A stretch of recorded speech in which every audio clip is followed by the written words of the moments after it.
project started, as I have previously stated, University of Chicago, 1931, with Dr. John Hutchinson, Nikola Tesla, and a staff physicist, Dr. Emil Kirtenauer. The important point here in the history we have to follow is what happened in terms of Tesla. In 1934, Franklin Delano Roosevelt was elected President of the United States. 33 he was elected, and he became actual President in March of 34. In those days, it was March 20th.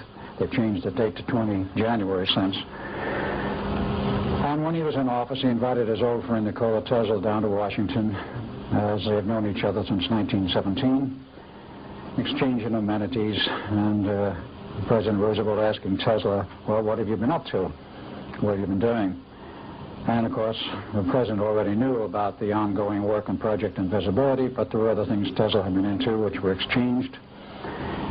And among other things, Tesla mentioned the fact that he had been in communication with extraterrestrials. Now, this very much intrigued the President, who, unknown to the general public, was very much interested in metaphysics and rather abstruse matters. He was very curious about this, and Tesla told him a little bit about it. The equipment had been developed for such communication by RCA, which Tesla had been a member and staff member since 1919. In 1935, he became Vice President and Director of Engineering and Research Worldwide, a post he held until 1939, when he retired from RCA. In that period of time, he developed some super-sensitive receivers, basically designed for RCA's use in overseas communication, and also a few transmitters here and there, all of which came in usefully to Tesla in his ongoing quest for knowledge. So he told FDR he had been in communication with several groups. Roosevelt was curious, can I talk with them? And Tesla said, definitely, I can arrange it if you wish, and he did. After which Roosevelt decided he would like to meet some of these people. And I asked Tesla, is this possible? And he says, I believe it is. He said, there's two groups principally you might be interested in talking with. He says, if you have in mind making any kind of a deal, because at that time, as everyone knows, we were in the midst of a terrible depression, and Roosevelt was looking for some means to get out of it, to end it. In those days, he was perhaps a little bit more altruistic than might have been the case later. So arrangements were made to meet two groups. First, the Pleiadians, and then later, a K group, as I call them, the Kondrashkin. He met first with the Pleiadians. They gave a pitch as to what they might be able to do to help. He says, fine, but I want to talk with the other group first before I make a decision. So we talked with the second group and decided in favor of the second group. And the Pleiadians at that point bowed out. And as a matter of fact, went over to Nazi Germany and made a deal with Hitler, which we'll not get into because that's another long story, but it does figure in the background precedent to World War II and the development of German technology. So Roosevelt accepted their offer of help, in which they said they would provide some new industries and other things. 1938, an offer was made to set up the entire new industry called atomic energy, which of course we have today. President Roosevelt was very interested and very receptive to the idea. And he consulted with his various advisors in the military, and the military says, whoa. If you let aliens set up an industry like this, even though it's on our home turf, and they are in essence controlling it and know where it can go, what happens? We do not have true control over it. What's going to happen in the future? Will we become vassals or slaves to them? The military advised against it, and Roosevelt turned his mind against it and so advised them, and they became upset and says, well, there's nothing else we can do for you, and disappeared into the woodwork. Well, in those days, of course, we did have intelligence apparatus, but it was not anywhere as near as efficient as today, and it did not have all of the niceties of spying, which we have now. So by 1940, Roosevelt was becoming very concerned. Where have these characters gone? What are they doing? They quite literally vanished as far as we could determine, or I should say the President and the staff could determine. He says, what are we going to do about this? Well, somebody came up with a bright idea. Mr. President, why don't we go out and find some of those psychics that are running around here and see if we can find some really good ones, and maybe they can tell us where they are and what they're doing. The President said, fine. Harry Bennett, who was then the president's right-hand advisor, was appointed the task of finding some good psychics and setting up a secret organization. He did. That organization, founded in 1940, later became known as the Psy Corps. Very important for many reasons. It has been, until recently, the backbone and mainstay of some very high-level spying operations and intelligence on which many agencies are dependent. Now, that organization in its infancy in 1940 was set up by hired psychics who could prove they had their stuff together and knew what they were doing and could prove it. And they were given new identities and put in a secret warehouse in Arlington, Virginia, at least initially, and went about their tasks. Whether or not they ever found any missing K people, I don't know. But that organization expanded. It was set up to be a permanent organization, and of course Harry Bennett had to look for a man to head it up and organize it, train the people, and set up a total program. They found such a man late 1940. He was hired in 1941, and he set up the training programs. And from that point on, they were looking basically for pairs, identical paired twins, which were ideal for the type of training they were doing, mostly male, some female pairs. And if they couldn't find them as time went on, they did use computers to computer match, but this came much later. Eventually, the CIA was formed. They took over the organization, and that was in 1947. About 1950, NSA came into being, and they inherited the Psy Corps, and it's been under control of NSA ever since. So what did they really do, and what function did they serve? As time went on, and they expanded, and they did expand into about 50 operating pairs at their peak. They were perfect spies. They could penetrate virtually anything on this planet. And of course, after World War II was over, they were very interested in what they could do in terms of spying on Russia. Perhaps unbeknownst to us at first, the Russians also set up their own group, and there were several groups set up in other countries, but I'm only concerned with what happened here. The man who was chosen to head this organization up and actually remained its director until he retired in 1984 was a gentleman by the name of Emil P. de Costain. Perhaps some of you have heard the name. I know a few people have, but very few, because he was very much undercover. He was born in 1900. A very unusual thing I found out about him, which hardly anybody knew about until after he retired. He was himself a walk-in by guess who? The K Group. So if you want to do some spying on the organization that's spying on you, take over the directorship. And they did. Important for a reason, because of what it led into in terms of the two experiments. The Philadelphia experiment, as I previously stated, locked up with the Phoenix Project, and it could only lock up on a very critical date. And that critical date was the 12th of August, 1943, and the 12th of August, 1983. Theoretically, it could have locked up in 1963, but there was no ongoing experiment at that time, such as the Phoenix Project, which was required.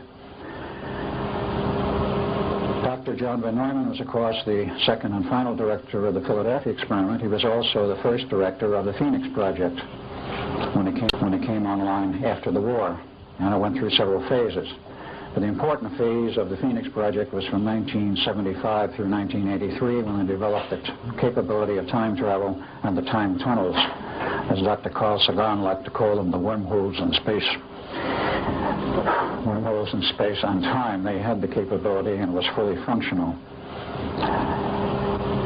Someone had to know, in order to get these two experiments on either end to lock up, that there were critical dates in which it would work, and the rest of the years in between it would not work. And someone had to communicate this information to both ends. And this is the thrust of my discussion, and what happened, and why this whole thing locked up, and what some of the mechanics of and technology of time is all about. I have a few slides I will add and put in here a little bit later, but I want to get into some more of this material first. The director of the Psy Corps himself was obviously a psychic. He went on through the period of time, and because he was a member, in essence, of the K group, and most of your aliens have the capability of time travel, they knew what was going on at both ends. I've stated in the other prior lecture, and I'll have to state it again. The real purpose of the two projects, quite aside from the patent scientific advancement, which was desired by our scientists here in the United States and on Earth, was the purpose of locking these two projects up for a very specific reason. The very specific reason was to provide a rift in space-time 40 years wide and hold it there long enough to let some very large spaceships through from another time frame dimension.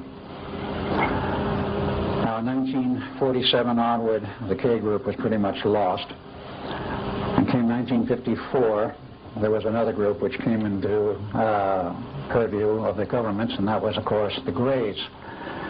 There was a series of UFO crashes in New Mexico in 1947, 48, and 49. I won't go into them in detail. But because of that, the government sent a call out through the vast array of radio telescopes in New Mexico, a call for help into outer space. We have an alien here. We don't know what to do with him. He's ill. How do you take care of him, et cetera, et cetera? Is there anybody out there that knows who he is and what you do with him? The government got an answer. It took a while, but they got an answer. A group of small ships showed up in about 1953 with some Greys on them, and then there was an exchange of ideas and thoughts, and some hostages went both ways, with a promise of return in 1954, which the Greys did do in very large numbers, landed at either Edwards or Holloman Air Force Base, or both.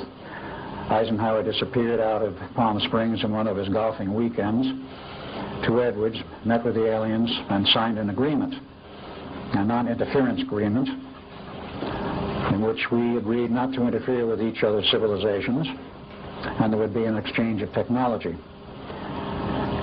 Well, the non-interference agreement didn't last very long because it became very obvious to our government that the Greys weren't keeping it, and what exchange of technology took place was not perhaps all that was expected.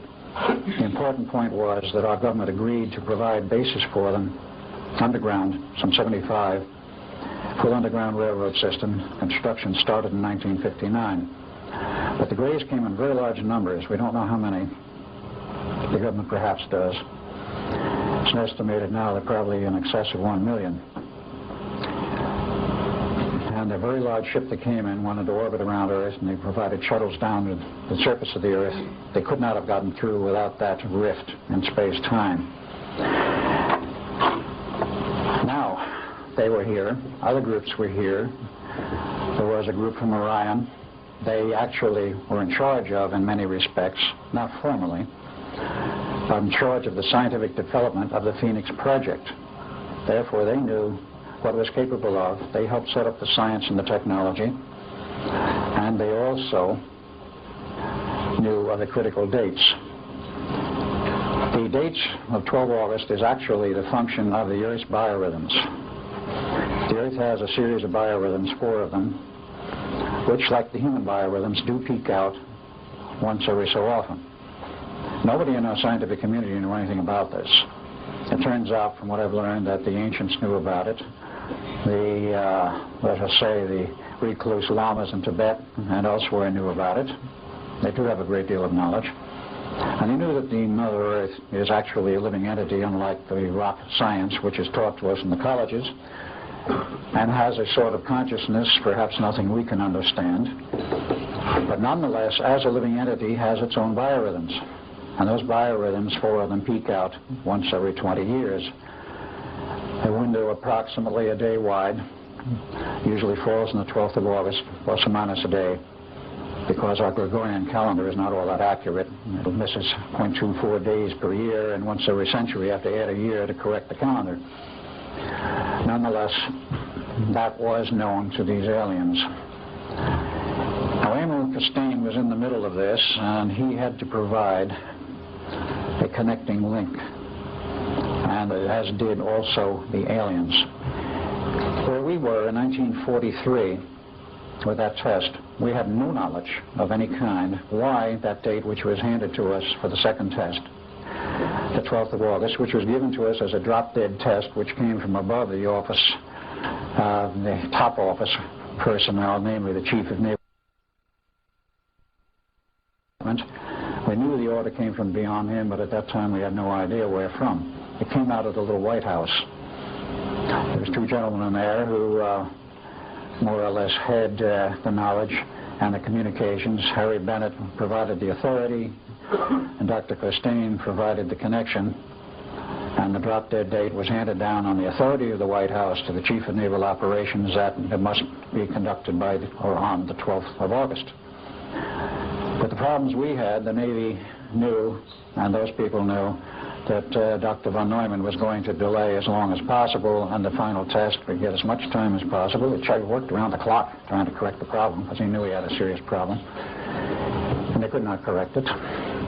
In any case, they waited until the 12th of August, which was the desired slot. On the other end, we had the Phoenix Project. Now, what is the history, very, very briefly, of the Phoenix Project? Its hardware became functional about 1975 in the earliest phases. Professor Nichols has gone into this heavily in the past. And by 77, it was operational. By 79, all the changes had been made. And it was signed off as a functioning entity, a fully operational project in 1980, and it was functioning from that point until it crashed on the night of 12 August 1983, sabotaged. That, however, is not germane to this part of the story. On the 1st of August of 1983, something very unusual happened. Prior to that time, the operation of the station, the Montauk operation, Project Phoenix, had been on an intermittent basis, several hours a day, maybe 8 hours a day, once every 2 or 3 days, whatever they had going in the way of a project where they wanted to utilize the equipment, they used it, but it was never used on a continuous basis, day after day. On the 1st of August, an order came down through the channels that the station would be turned on and left operational continuously until further notice. That meant around the clock, and it was. Now, what did this mean? I'm going to first show you a few slides, and I'm going to get into a little bit of, shall we say, whiteboard operation to show some of the aspects that are involved in terms of the time.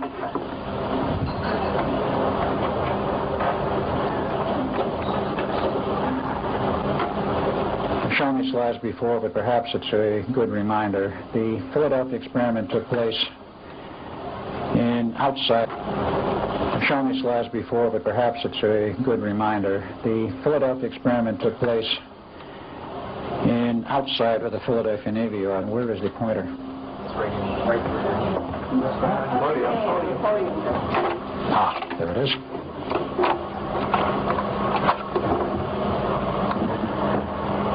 Right opposite a little town, in the middle of a better focus, entitled called Red Bank, is where the Philadelphia Navy Yard is, still, though it may not be after this year is over. They are threatening to close it. The Eldridge was docked here. When they ran the test, they went down the river here a distance, quite a distance, to where the bay was at least 2 miles wide. It was about a mile on this point. They went further down the line here.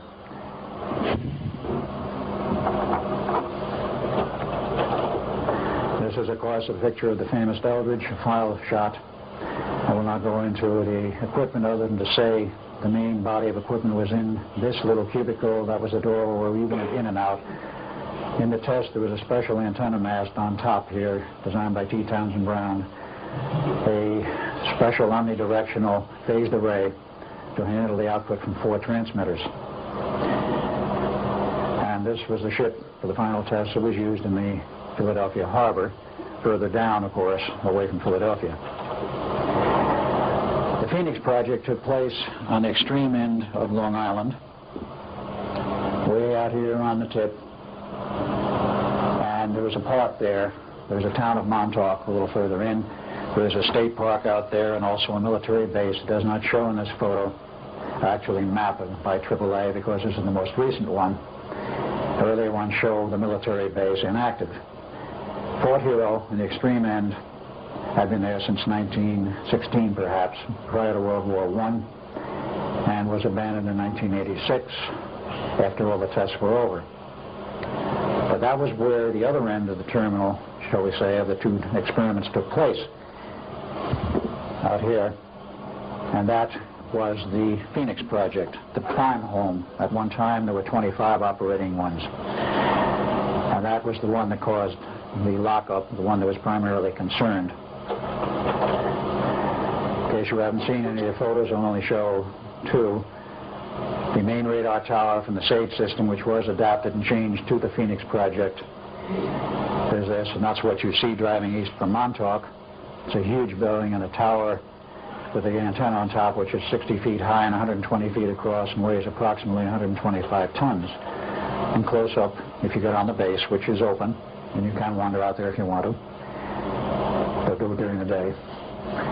This is the tower, 8 feet, approximately 8 stories high, and with the antenna, the total height is about 150 feet, we estimate.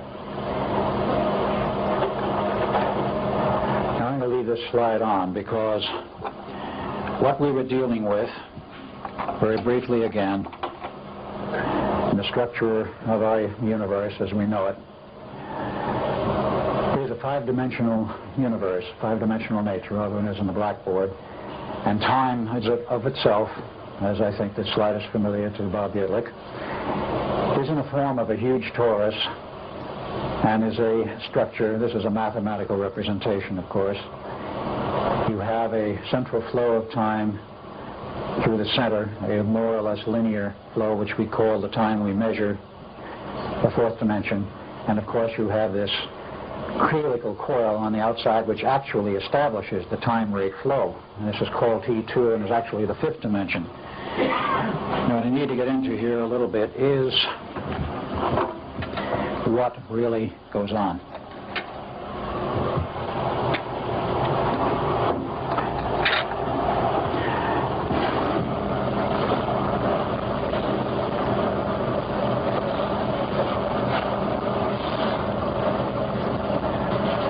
This is somewhat poorly done, but I'm not a great artist. We'll call this 1, 2, 3, three dimensions of physical reality as we know them. And according to theory, Einstein et al., time at the right angle, we'll call a fourth dimension, is at a right angle theoretically. These three physical dimensions flow and exist in time. If there was no time, our reality, our physical reality would not exist. So supposedly these are at right angles that flow according to a rate which you can describe in the torus of time. But there's another important aspect, and this is the very important one. We actually have a fifth dimension, we'll call it T2, which is the fifth. And it is, if you look at it on end from the torus, take a cross-section, this is a neat little thing which is really another vector on the end of the fourth dimension, which is the fifth. And this thing is describing, in essence, a circle. And as it corkscrews ahead, we call it forward time by mere reference. We don't know whether we're going forward or we're going backwards. It depends upon which universe you're looking at. But it creates the fourth dimensional vector in the center, which is a more or less even flow, theoretically very even. We'll not go into other problems which could change that rate in terms of the universe. This was what we were playing with in the project, and actually this is what they were playing with in both projects. It is time in its essence. Now the average had a field created around it, the purpose of which was, again using the pointer and looking at this, the purpose of which, when the confined field of the average, was to change the helical rate. If you change the helical rate, you change the time flow, but you don't want to speed it up to the point where the ship disappears. What you want to do is something rather exotic. I'm saying what you want to do because what they wanted to do and what they did do are two different things.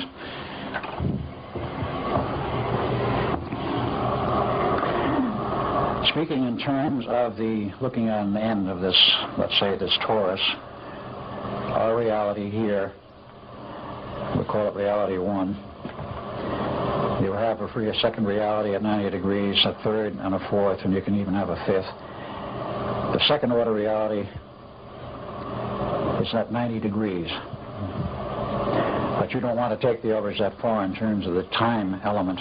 You're rotating it around the torus, and what you do, you start pulling it around by speeding up the corkscrew. Then you, at that point, by going back to the normal rate, so that at 60 degrees, approximately, the Eldridge is optically invisible and radar invisible. If you stop a little before that, which is what they did in the final test, let's say perhaps 45 degrees, it's radar invisible, but not optically invisible. Almost, but not quite. So you rotate it and you hold it in terms of what is within the field. What's outside, theoretically, you don't worry about. Well, that was the theory, and of course the aspect of this is very interesting, namely the Eldridge and the generators were creating a sixth order field so that they could manipulate the fifth order field, which was T2, or the second order time. And we have five orders of, five dimensions, if you will, five orders, however you want to express it, in our reality. And again, going back to what Bob said the other night, which is very neat, you have a sixth dimensional order, which is an isolation between the next five, which is the reverse universe, actually the contraturn matter. And if you go beyond the 11th, as Van Neumann knew, you then are in hyperspace and the 12th order. To get this project to work in terms of shoving the Eldridge into hyperspace and creating the bubble and creating the entire rift in time required a 12th order function. Now, the Eldridge was capable of a sixth order function, which would not do it. And I remember some of the discussions of Van Neumann after it was all over, as he would say, this was in later years, well, the Eldridge had a sixth order capability. The project here at Phoenix had an eighth order capability. Where did the other four orders come from? They came from a very interesting function. The Phoenix project normally could only produce an eighth order function, but it had the capability in terms of its memory systems and the actual network, the lattice of the LC networks, which are the energy storage networks, and the way they were designed, they could store etheric orders of energy. Because there was a 25th order network, could store up to 25 orders of energy, up to the 25th. By turning the system on and the station on the 1st of August and leaving it on continuously, approximately every 24 hours, because they went through the entire torus of time through plus and minus infinity, they added one order of reality. After 5 days, they were the 12th order. And by the 12th of August, they were well beyond, because they left the station on continuously, and of course hoping there were no breakdowns, which there were not at that point, thanks to Preston Nichols and his engineering. It kept running. Now, the other aspect which was unknown to us was, of course, the biorhythm problem.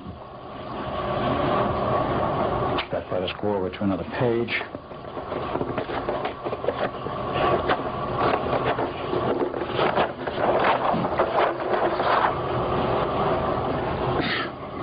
The Earth's biorhythms are only draw in terms of how they peak out. They produce literally a spike. 12 August, 12 August, 12 August. And 20-year intervals of concern to us.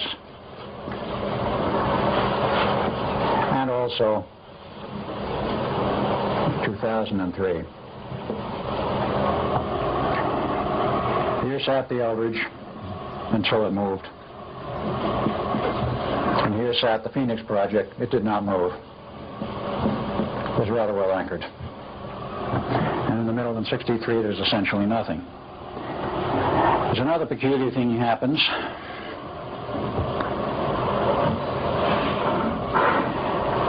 As you start this business of going through time, let's mark this as 43, let's mark this as 63, and let's mark this as 83.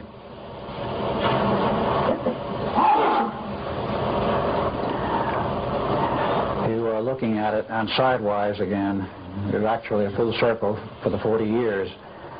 And it takes 40 years to go the full circle of 20 years where you have a synchronization point, you're 180 out of phase, which can be represented as a sine wave, like so, with a crossover point in 63. But this is a flat representation. This doesn't mean it's reversing polarity per se, but it does. The problem is created, and the problem is created is this. Time also has waves. Like a standing wave in electromagnetic theory on an RF transmission line, if you don't damp it properly and its characteristic impedance, let us show theoretically a nice little line where we have RF on it, properly terminated, it's even, of constant voltage, and as we say, the standing wave ratio is 1. That means you have perfect transmission and there are no waves coming back at you. If this thing is not properly terminated out here in the characteristic impedance of the source and the transmission line, whatever you're using, you start to get funny little things. These things start to build up, and you start to come down here to a lower level, and these start to build up, and you start going to a lower level. You build up standing waves, and these things go up, and they come back. And when it gets bad enough, you have enormous voltage levels, and theoretically, they can go unterminated out at this end. Theoretically, can go to infinity. They don't, for practical reasons. But you get the same problem in time. 10 minutes. Got it.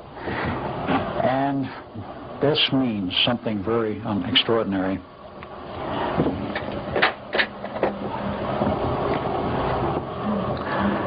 If you have standing waves in time, you will find that this time factor starts doing this. The standing waves produce a phenomena of standing waves which go back and forth, and if you start whipping through the 63 point, the crossover point, and create a reverse time wave, you then have, in the reality in which you're dealing, the artificial reality as well as coupled to both ends, and most particularly in the 83 end where the Phoenix project is, you can generate, and they were in the process of generating a reverse time wave. What happens if you have a forward and reverse time wave hitting the physical Earth at the same time? As I found out very recently, Dr. Van Neumann knew what the problem was and knew what could result. And they had to set up a special team prior to the critical date of 12 August 83 to handle the problem. Had they not found the correct team of scientists, there were 4 involved: Dr. Van Neumann, a second man whom I know but I will not give the name of because he doesn't want to give him, and 2 scientists from the future. Yes, I did say the future, because with Montauk they could go into the future or the past. They got a team together. They moved hardware to 1963 to provide damping, because they knew that if this thing... They got a team together. They moved hardware to 1963 to provide damping, because they knew that if this thing was not damped sufficiently, at least to a critical level, to prevent the reverse time wave from hitting, do you have any idea what would have happened? They would have torn the entire tectonic plate structure of the North American continent apart, ripped off the entire top level of the North American continent, probably to the Rocky Mountains. To a depth of 500 to 700 feet, the ocean would have roared in, and we would have been back in the Stone Age instantly. That is what they faced, and that is what they had to prevent. And since I'm here talking to you today, they prevented it. Or we wouldn't be here, any of us. That was the problem they faced, and that is what they did correct. There was a code name for that project. The code name was Atlanticus Not Revisited. Rather interesting parallel. I'm sure some of you know the stories of Atlantis. They did successfully solve this, and of course the time rift was created without the additional problems. The aliens had what they wanted, including a stable Earth, because I'm quite sure they didn't want half of the planet ripped apart. Otherwise, what was their purpose in coming here? They wanted a viable planet with a society and civilization intact, which it still is. And that problem had to be solved and was solved. There are many aspects of this. I'm not going to even attempt to go into a math on this. In fact, I don't remember most of it. I think Preston could if he wanted to explain it mathematically. But this problem was solved. The whole thing was damped down, and these people disbanded. This was not a government project, believe it or not. It was privately done. It was privately run, and the people who were involved were non-governmental, and I question if the government even knew what was going on, perhaps when it was all over, or perhaps till now. That was solved, and consequently it went on, and the physical aspects of our reality remained intact. But here you had that problem. How did you get this whole thing to settle up and line up? And how did you get the communication? Without the extraterrestrials and without Dr. Costain, they wouldn't have been able to put the pieces together in that fashion, because the test on the 20th or 22nd of July of '43 with the Eldridge produced no oddball effects other than the fact they had serious electromagnetic exposure problems to the crew. The ship didn't disappear, nothing happened to it. When it came back on the 12th of August, 4 hours later approximately, the ship had some physical damage, and of course the people buried in the decks and the bulkheads, they had a very, very serious problem they faced. That problem, in terms of the personnel, has been solved since.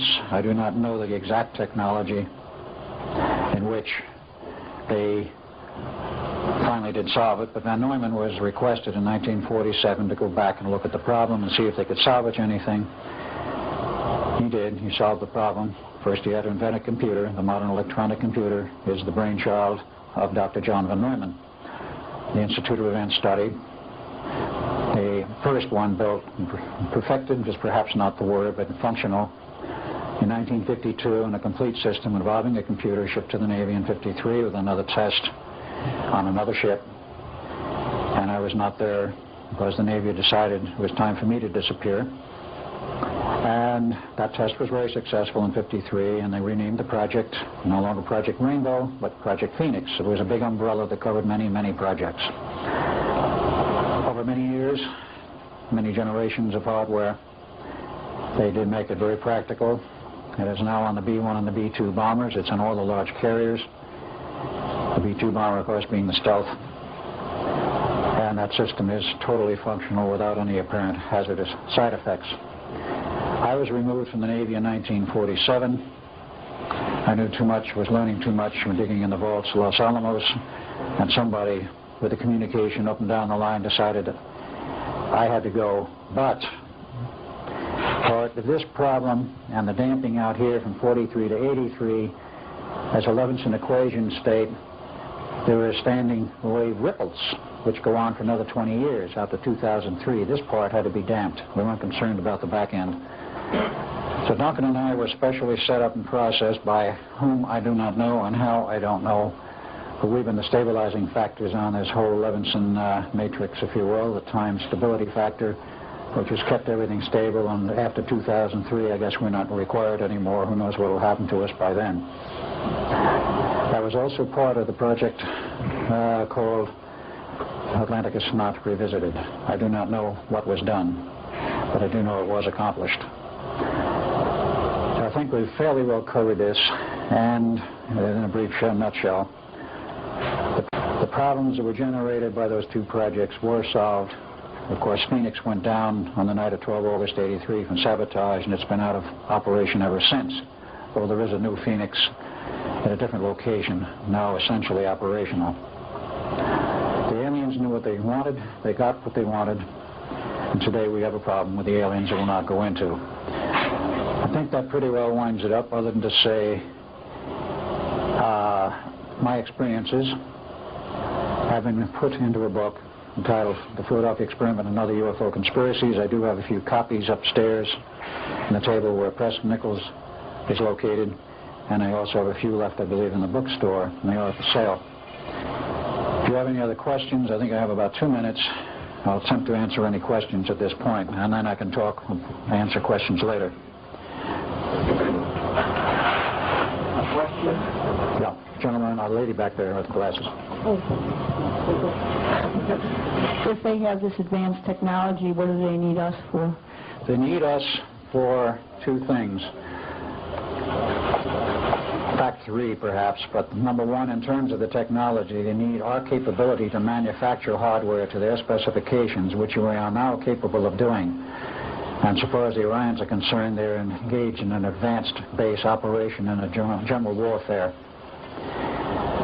And there is warfare going on out in space now. We hope it hasn't come to the surface of Earth. The second part of this is, in terms of the Greys, they need us as warm bodies for genetic experimentation to develop a new race. And involving this is also the CIA and our government in secrets, very great secrecy. They are doing extreme genetic engineering and have developed a lot of new things, including a totally new class of implants, which are now biological, not hard chips. And this is only one tip of the iceberg. They need us for that. Yes, one other question? No, that's it. Fine. Okay. Only 10 seconds left. All right. I thank you all for your attention, and if you have any other questions, I'll answer them later.